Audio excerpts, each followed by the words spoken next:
Hi everyone, my name is Rebecca, and I just wanted to go ahead and talk to you guys about using Pega, the personal edition. I've downloaded it for my computer, and what I want to do today is build a very simple, very basic LifeCycle using Pega Designer Studio. Okay, and now again, this is the free version for students. Now you have to have an account with Pega. And since it's proprietary, right, it's not available to everyone. So if you don't already have an account, then it's going to be a little challenging to do this. So let's get started. In order for me to log in, I log in with the user credentials administrator at pega.com.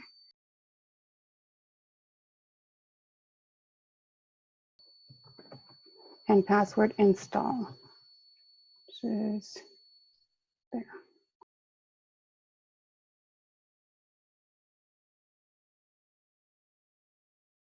Okay, so when I first get here, I'm going to land in here, and if you notice, I'm going to land in an application called Pega Platform.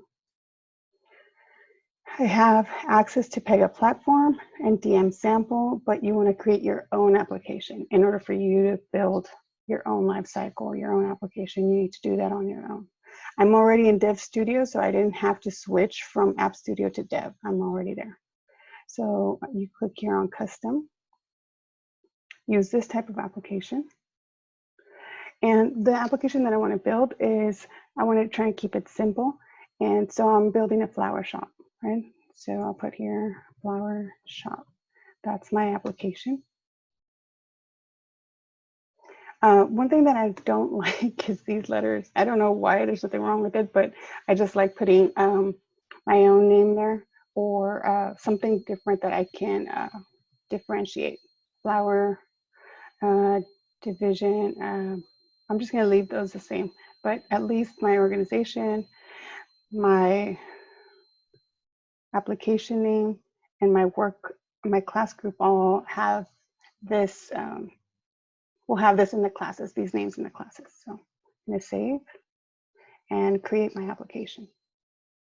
Now remember, like when you're creating an application, it does take a while because Pega in the background is creating all this other code in the background, right? It's creating the HTML, the CSS, the JavaScript, and loading up the Java. So it might take a little while.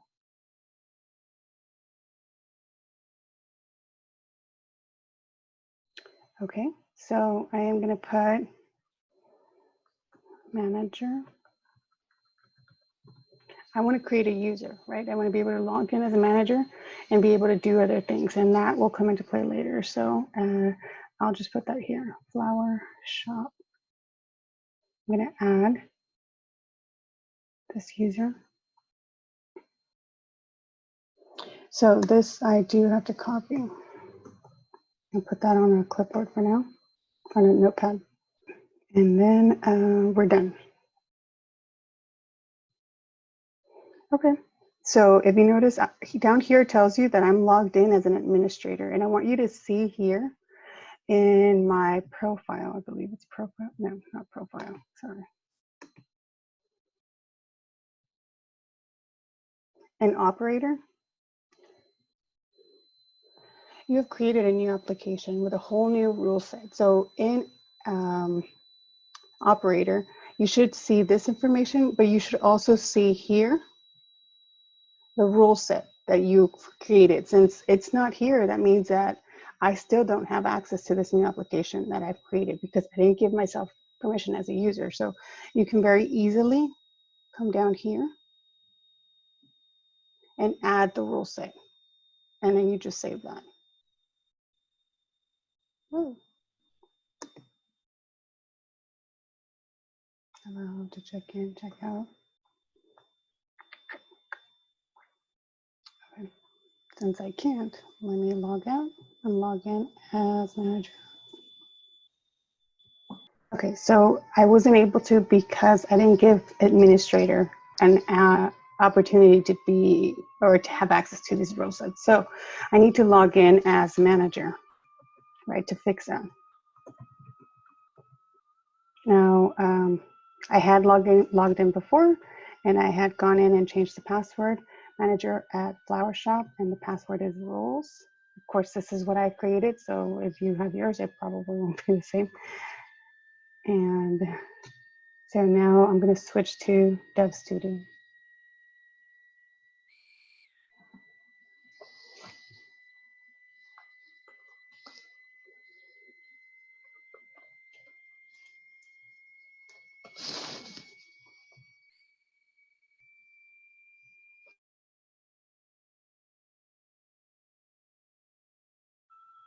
Okay, so I'm logged in as manager, and I'm going to click here to operator. As you can see, I have Flower Shop Administrator. I don't have access to DM Sample, and I don't have access to Pega Platform here. So they're not listed as my applications, right? I can't switch to those. What I want to do from here is I want to create an administrator. So I can just click on Save As. I'm going to change this to Administrator. I'm going to change my operator ID to admin. I'm going to create and open. Oh, sorry, I had already done that before previously. So, and here it brought over manager. So you are going to have to go in and edit that. So administrator.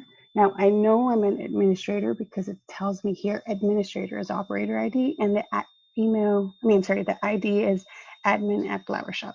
If you get confused, just take a look. This one says ID and this one's manager. So I'm no longer working under manager. I am modifying and editing the administrator operator session or operator ID. So here I would like to change this to admin, right? Now, because it's the administrator, I want to give the administrator also, I'm not sure if it'll accept it, but I also want them to have access to, let me see, Pega, PRPC administrators. So, of course, the default group would be the Flower Shop. I want it to land when I open to land in Flower Shop. So I'm going to leave that first and clicked. So I want to have the ability to check out rules, and we save. Okay. Now I should be able to log off and log back in, and it usually prompts you for a new password, but I'm not sure. We'll see. Oh, you know what? Let's make sure that we have a password that we know. Here, we can do that here. So I'm going to put rules and rules because that way I don't forget. Okay, we're going to submit that and save. So in order for me to log in to this account, I'm going to type in admin at Flower Shop, and then my password would be rules. So I'm going to log off, log back in, admin at Flower Shop, and my password is rules.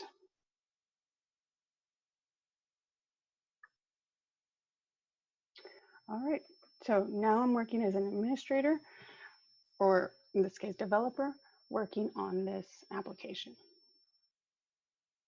So we're in Dev Studio of the application Flower Shop. Because I am the administrator, I should be able to have access to another application. I can switch to Pega Platform because remember I gave myself permission for those rules. So what you want to do is case type. You're going to add a case. And this is going to be, I'm going to be so creative that I'm just going to call it orders. And settings, let's see. You see how it has the Flower Shop work? These are all because we changed that initial name. Otherwise, it would have had the OJ something that we had before. So, submit. Now, in this video, to keep it brief, I'm only going to create the life cycle with 3 stages and a couple of steps under each. We're going to run it, make sure it works, and we'll be done. If you want to see how I continue building this application, and I'll add more videos to help you see how we do that.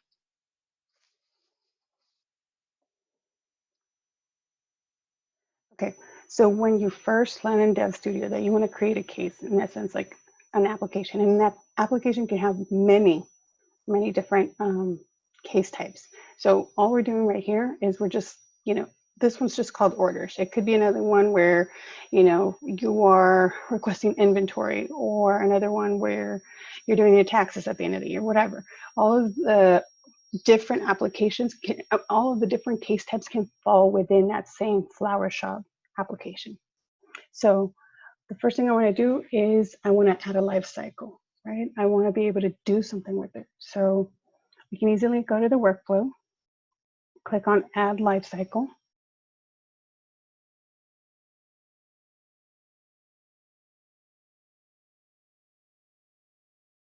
All right, so these are your stages. I'm going to just click on this so we can close it up and I can have more space. The way that I want to organize mine, my application or my life cycle would be these blue ones here are your stages. This is your process and you've got your steps. So the first stage, you want to think of each stage as who has the responsibility, who's managing the case at that one time. So in the initial step, or I'm sorry, in the initial stage, the customer is the one that's placing the order. So everything that the customer would do, I would list under this stage, because then the responsibility, after they've placed the order, the responsibility changes, and this information is sent over to the actual flower shop people, employees that are building, right, your flower arrangement. So then the next stage would be anything that the flower shop store employees would be doing, which is building the bouquet, adding any add-ons, writing the little card, setting up the delivery address. All of that would be here, or you're setting up with a delivery driver. Once it's supposed to be delivered, then that responsibility and the flow changes hands again. So it goes from the store employee to the delivery drivers. And so that would be my third stage. Each time with someone else being responsible for it. So here I would call this place order. My next stage would be build order. I could say something like create arrangements, something like that. I'm trying to keep it short. And then here we'll put deliver order. So here the customer is doing the work, here the store employee is doing the work, here the delivery driver. Easy way to remember that, right? Whoever has use of the case, or who's ever using that application at that time, that's when you switch stages. So I want to go ahead and create a simple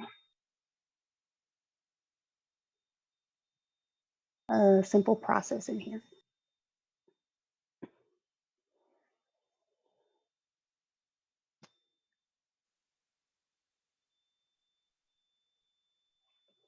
So here we're going to do collect customer info.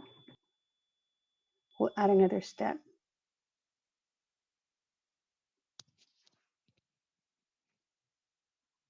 Select arrangement.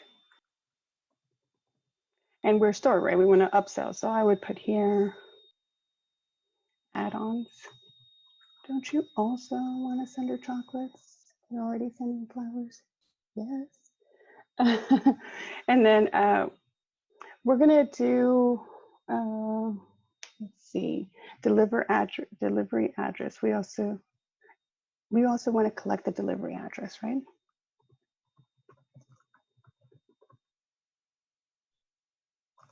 And date. I want the date. Let's see. I don't like the way this looks. Address and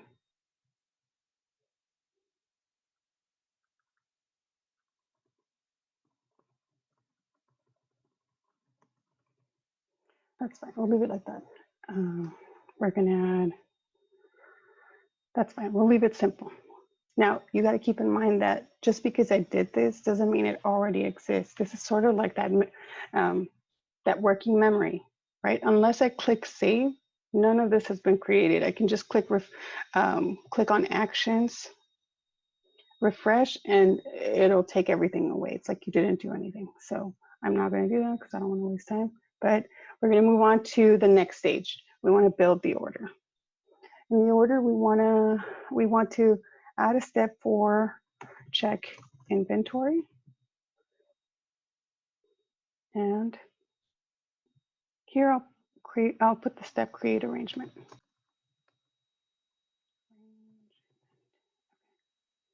Finally,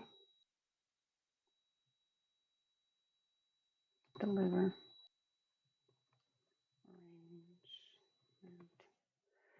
And that's it, a simple life cycle. Okay, so we will save. Right, we've gotten here. New orders. Now I've run this a couple of times before. I paused the video and run a couple of times just to make sure it's working the way it's supposed to. I want to go ahead and take a look to see what the customer will be looking at or what the application, the UI looks like.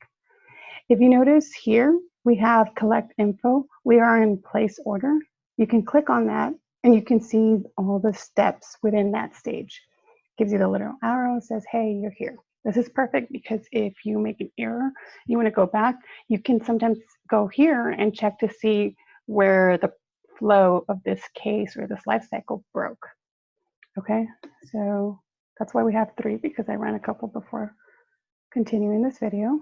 So we're going to advance the case. Then we have select arrangements. Those are the steps within that stage. Add-ons, advance the case. Delivery address and date. And we should be able to move on to build the order now because we finished all the steps in this stage.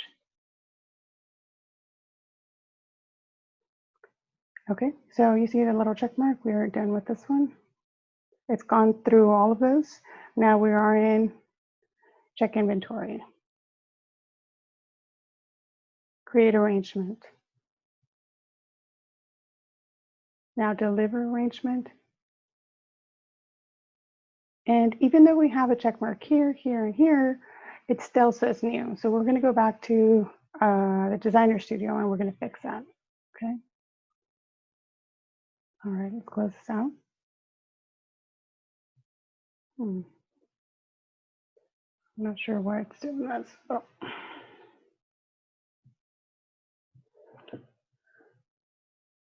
Let's just do refresh.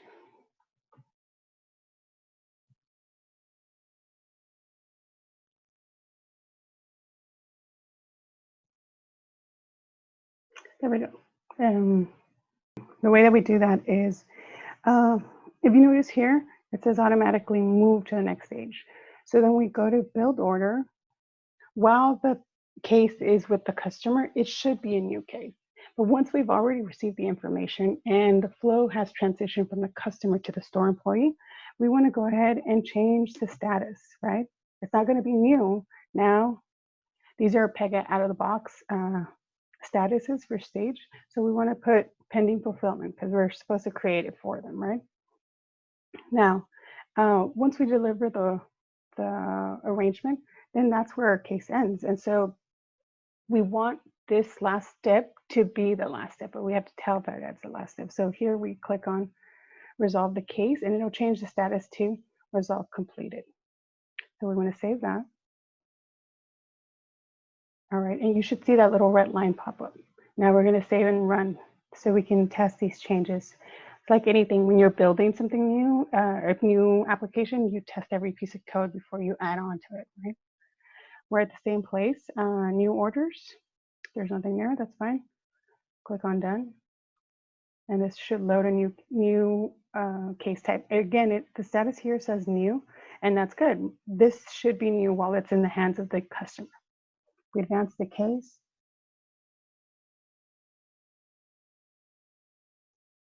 There we are, advance the case, advance.